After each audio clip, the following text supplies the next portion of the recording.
Hi hello ನಮಸ್ಕಾರ. ನಾನು Yashas from Munich studio YouTube channel. ಇವತ್ತಿನ ಒಂದು ವೀಡಿಯೋದಲ್ಲಿ ನಾನು ನಿಮ್ಗೆ ಏನು ಹೇಳ್ತೀನೋ ಆ ಕೆಲಸ ಏನಾದರೂ ನೀವು ಮಾಡಿದ್ರೆ ಒಂದಲ್ಲ ಒಂದು ದಿನ ನಿಮ್ಮ ಚಾನಲ್, ನಿಮ್ಮ ಯೂಟ್ಯೂಬ್ ಚಾನಲ್ ಡಿಲೇಟ್ ಆಗೋ ಸಾಧ್ಯತೆ ಇರುತ್ತೆ. ಅದೇನು ಕೆಲಸ ಅಂತ ಇವತ್ತಿನ ಒಂದು ವೀಡಿಯೋ ತಿಳಿಸಿದ್ದೀನಿ. ಇವಾಗ ವಿಡಿಯೋ ಶುರು ಮಾಡೋಕ್ಕೆ ಮುಂಚೆ ನೀವೇನಾದರೂ first time YouTube channel subscribe ಮಾಡ್ಕೊಳ್ಳಿ. ಜೊತೆಗೆ ವಿಡಿಯೋ ಇಷ್ಟೊಂದು ಲೈಕ್ ಮಾಡಿ. ಜೊತೆಗೆ ಇನ್ನೊಂದು ಚಾನಲ್ ಯೂನಿಕ್ ಬ್ಲಾಗ್ ಚಾನಲ್ ಯಾರು ಸಬ್ಸ್ಕ್ರೈಬ್ ಆಗಿಲ್ಲ, ಡಿಸ್ಕ್ರಿಪ್ಷನ್ ಲಿಂಕ್ ಹಾಕ್ತೀನಿ, ಹೋಗಿ ಸಬ್ಸ್ಕ್ರೈಬ್ ಆಗಿ. ತಗೊಳೋದು ಬೇಡ, ಬನ್ನಿ ಇವತ್ತಿನ ವಿಡಿಯೋ ಶುರು ಮಾಡೋಣ.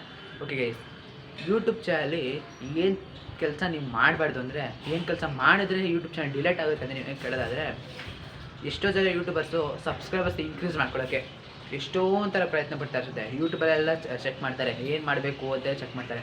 ಆದರೆ ಯೂಟ್ಯೂಬಲ್ಲಿ ಎಷ್ಟೊಂದು ಜನ ಈ ಥರ ಒಂದು ಅಪ್ಲಿಕೇಶನ್ ಡೌನ್ಲೋಡ್ ಮಾಡಿಕೊಂಡು ನಿಮ್ಮ ಚಾನಲ್ ಲಿಂಕ್ ಹಾಕಿ ಆವಾಗ ಸಬ್ಸ್ಕ್ರೈಬರ್ಸ್ ಇನ್ಕ್ರೀಸ್ ಆಗ್ತಾರೆ ಅಂತ ಹೇಳ್ತಾರೆ.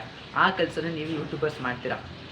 1000 ಸಬ್ಸ್ಕ್ರೈಬರ್ಸ್ ಯಾರು ಕಂಪ್ಲೀಟ್ ಆಗಿಲ್ಲ ಅವರೆಲ್ಲ ಮಾಡ್ತಾರೆ. ಬರೀ 1000 ಸಬ್ಸ್ಕ್ರೈಬರ್ಸ್ ಅಲ್ಲ, 4000 ವಾಚ್ ಟೈಮರ್ಸು ಅಷ್ಟೇ ಕಂಪ್ಲೀಟ್ ಆಗಿಲ್ಲದವರು ಆ ಥರ ಮಾಡ್ತಾರೆ. ಪ್ಲೇಸ್ಟೋರ್ಗೆ ಹೋಗಿ ಯಾವುದೋ ಅಪ್ಲಿಕೇಶನ್ ಡೌನ್ಲೋಡ್ ಮಾಡಿಕೊಂಡು ನೋಡೋಣ ಆಗುತ್ತೋ ಇಲ್ವೋ ಅಂತ ನೋಡೋಣ, ಆದರೆ ಒಳ್ಳೆಯದು ಅಂದ್ಬಿಟ್ಟು ಪ್ಲೇಸ್ಟೋರ್ಗೆ ಹೋಗ್ಬಿಟ್ಟು ಯಾರೋ ಅಪ್ಲಿಕೇಶನ್ ಡೌನ್ಲೋಡ್ ಮಾಡ್ಕೊಂಡು ನಿಮ್ಮ ಚಾನಲ್ ಲಿಂಕ್ ಹಾಕ್ಬಿಟ್ಟು ನೀವು ಸಬ್ಸ್ಕ್ರೈಬರ್ಸು ವಾಚ್ ಟೈಮರ್ಸ್ ಇನ್ಕ್ರೀಸ್ ಮಾಡ್ಕೋತೀರ ಹೋಗ್ಬಿಟ್ಟು. ಆ ಥರ ಕೆಲಸ ಯಾವುದೇ ಕಾರಣಕ್ಕೂ ಮಾಡಿಬಿಡಿ. ಆ ಥರ ಕೆಲಸ ಮಾಡಿದ್ರೆ ಏನಾಗುತ್ತೆ ನೀವೇನು ಕೇಳೋದಾದರೆ, ಯೂಟ್ಯೂಬ್ ಚಾನಲ್ ಗೊತ್ತಾಗುತ್ತೆ. ಯೂಟ್ಯೂಬ್ ಚಾನಲ್ಗಳ ಯೂಟ್ಯೂಬ್ ಅವ್ರಿಗೆ ಗೊತ್ತಾಗುತ್ತೆ. ಯೂಟ್ಯೂಬರ್ಗೆ ಗೊತ್ತಾದರೆ ನಿಮ್ಮ ಚಾನಲ್ ಡಿಲೇಟ್ ಆಗುತ್ತೆ. ನಿಮ್ಮ ಹತ್ರ ಎಷ್ಟೇ ಸಬ್ಸ್ಕ್ರೈಬರ್ಸ್ ಇದ್ದರೂ ಅಷ್ಟೇ ನಿಮ್ಮ ಚಾನಲ್ ಡಿಲೇಟ್ ಆಗುತ್ತೆ. ಜಾಸ್ತಿ ಸಬ್ಸ್ಕ್ರೈಬರ್ಸ್ ಈ ಥರ ಮಾಡಲ್ಲ, ಕಮ್ಮಿ ಸಬ್ಸ್ಕ್ರೈಬರ್ಸ್ ಇದ್ದರೆ ಮಾಡೋದು ಒಪ್ಕೋತೀನಿ. ಅದೇ ನಿಮ್ಮ ಹತ್ರ ಇವಾಗ ಒಂದು 500 ಸಬ್ಸ್ಕ್ರೈಬರ್ಸು 600 ಸಬ್ಸ್ಕ್ರೈಬರ್ಸ್ ಇರುತ್ತೆ ಅಂದ್ಕೊಳ್ಳಿ, ಅಷ್ಟು ಸಬ್ಸ್ಕ್ರೈಬರ್ಸ್ ಇದನ್ನು ನಿಮ್ಮ ಚಾನಲ್ ಡಿಲೇಟ್ ಆಗುತ್ತೆ. ಅದಕ್ಕೆ ಯಾವುದೇ ಕಾರಣಕ್ಕೂ ಅರ್ಥ ಮಾಡಿಬಿಡಿ.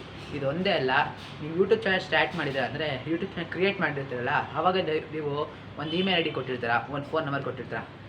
ಯೂಟ್ಯೂಬ್ ಚಾನಲ್ ಕ್ರಿಯೇಟ್ ಮಾಡೋಕ್ಕೆ ಒಂದು ಇಮೇಲ್ ಐ ಡಿ ಕೊಟ್ಟಿರ್ತಾರೆ, ಜೊತೆಗೆ ಫೋನ್ ವೆರಿಫಿಕೇಷನ್ ಮಾಡೋಕ್ಕೆ ಯೂಟ್ಯೂಬ್ ತಮ್ಮನೇ ಹಾಕೋಕ್ಕೆ ಫೋನ್ ವೆರಿಫಿಕೇಷನ್ ಮಾಡ್ತೀರಲ್ವಾ, ಆವಾಗ ಒಂದು ನಂಬರ್ ಕೊಟ್ಟಿರ್ತಾರೆ, ಫೋನ್ ನಂಬರ್ ಕೊಟ್ಟಿರ್ತಾರೆ. ಆವಾಗ ನೀವು ಅಲ್ಲಿ ಯೂಟ್ಯೂಬ್ ಚಾನಲ್ ಲಿಂಕ್ ಹಾಕಿದಾಗ ಅವ್ರಿಗೆ ಗೊತ್ತಾಗುತ್ತೆ. ಇವಾಗ ನಿಮ್ಮ ಹತ್ರ ಗೂಗಲ್ ಫೋಟೋಸ್ ಅಂತ ಇರುತ್ತೆ, ಗೂಗಲ್ ಕಾಂಟ್ಯಾಕ್ಟ್ಸ್ ಅಂತ ಇರುತ್ತೆ, ಮತ್ತು ಜಿಮೇಲ್ಗೆ ಎಷ್ಟೊಂದು ಮೆಸೇಜಸ್ಗಳು ಇಮೇಲ್ಗಳು ಬಂದಿರುತ್ತೆ. ಅದೆಲ್ಲ ಅವ್ರಿಗೆ ಗೊತ್ತಾಗುತ್ತೆ. ಯಾಕೆಂದರೆ ಆ ಅಪ್ಲಿಕೇಶನ್ ಕಂಡುಹಿಡಿದಿರ್ತಿರಲ್ಲ, ಅಪ್ಲಿಕೇಶನ್ ಲಾಂಚ್ ಮಾಡಿರ್ತಾರಲ್ಲ, ಅವ್ರಿಗೆ ನಿಮ್ಮ ಹತ್ರ ಇರೋ ಕಾಂಟ್ಯಾಕ್ಟ್ಸು ಫೋಟೋಸು ಎಲ್ಲ ಲೀಕ್ ಆಗುತ್ತೆ ಅವ್ರಿಗೆ. ಜೊತೆಗೆ ನಿಮ್ಮ ಫೋನ್ ನಂಬರು ಗೊತ್ತಾಗುತ್ತೆ ಅವ್ರಿಗೆ. ಅದಕ್ಕೆ ಯಾವುದೇ ಕಾರಣಕ್ಕೂ ಆ ಥರ ಮಾಡೋಕ್ಕೆ ಹೋಗ್ಬೇಡಿ. ಯಾವುದೇ ಥರ್ಡ್ ಪಾರ್ಟಿ ಅಪ್ಲಿಕೇಶನ್ನ ಡೌನ್ಲೋಡ್ ಮಾಡಿಕೊಂಡು ನೀವು ಅಲ್ಲಿ ಲಿಂಕ್ ಹಾಕ್ಬಿಟ್ಟು 4000 ವಾಚ್ ಟೈಮ್ ಅವರ್ಸ್ನ ಜೊತೆಗೆ 1000 ಸಬ್ಸ್ಕ್ರೈಬರ್ಸ್ನ ಇನ್ಕ್ರೀಸ್ ಮಾಡ್ಕೊಳಕ್ಕೆ ಹೋಗ್ಬೇಡಿ. ಈ ಥರ ಮಾಡಿದ್ರೆ ನಿಮ್ಮ ಪರ್ಸ್ನಲ್ ಏನೇ ಫೋಟೋಸು ಮೆಸೇಜಸ್ಸು ಕಾಂಟ್ಯಾಕ್ಟ್ಸು ಏನೇ ಇದ್ರೂ ಅವ್ರಿಗೆ ಗೊತ್ತಾಗುತ್ತೆ. ಯಾರಿಗೆ ಅಂದರೆ ಅಪ್ಲಿಕೇಶನ್ ಕಂಡಿರ್ತಾರಲ್ಲ ಅವ್ರಿಗೆ ಲಾಂಚ್ ಮಾಡಿರ್ತಾರಲ್ಲ ಅವ್ರಿಗೆ ಗೊತ್ತಾಗುತ್ತೆ. ಜೊತೆಗೆ ನಿಮ್ಮ ಯೂಟ್ಯೂಬ್ ಚಾನಲ್ಗೆ ಪ್ರಾಬ್ಲಮ್ ಆಗೋ ಸಾಧ್ಯತೆ ಇರುತ್ತೆ. ಅದಕ್ಕೆ ಯಾವುದೇ ಕಾರಣಕ್ಕೂ ಈ ಥರ ಕೆಲಸ ಮಾಡೋಕ್ಕೆ ಹೋಗ್ಬಿಡಿ.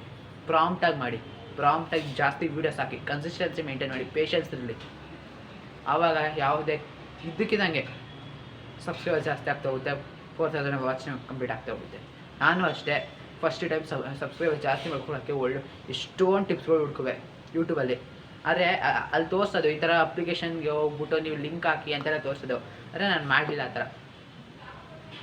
ನಂಗೆ ಗೊತ್ತಾಯಿತು ಈ ಥರ ಆಗುತ್ತೆ ಅಂತ ಗೊತ್ತಾಯಿತು, ಅದಕ್ಕೆ ನಾನು ಆ ಥರ ಮಾಡಲಿಲ್ಲ. ನಾನು ಮಾಮೂಲಿ ಪ್ರಾಂಪ್ಟಾಗೆ ಮಾಡಿದೆ. ಇವಾಗ ಸಬ್ಸ್ಕ್ರೈಬರ್ಸ್ ಎಲ್ಲ ಇನ್ಕ್ರೀಸ್ ಆಗಿದೆ. ಅದಷ್ಟೇ ಹೇಳೋದು ನಾನು. ಯಾವುದೇ ಕಾರಣಕ್ಕೂ ಆ ಥರ ಮಾಡೋಕ್ಕೆ ಹೋಗ್ಬಿಡಿ. ಇಷ್ಟೊಂದು ವೀಡಿಯೋ ಮುಗಿಸ್ತಾ ಇದ್ದೀನಿ. ವೀಡಿಯೋ ಇಷ್ಟ ಒಂದು ಲೈಕ್ ಮಾಡಿ, ಜೊತೆ ವೀಡಿಯೋ ಹೆಂಗೆ ಅನ್ಸುತ್ತಾ ಕಮೆಂಟ್ ಬಾಕ್ಸಲ್ಲಿ ಕಮೆಂಟ್ ಮಾಡಿ.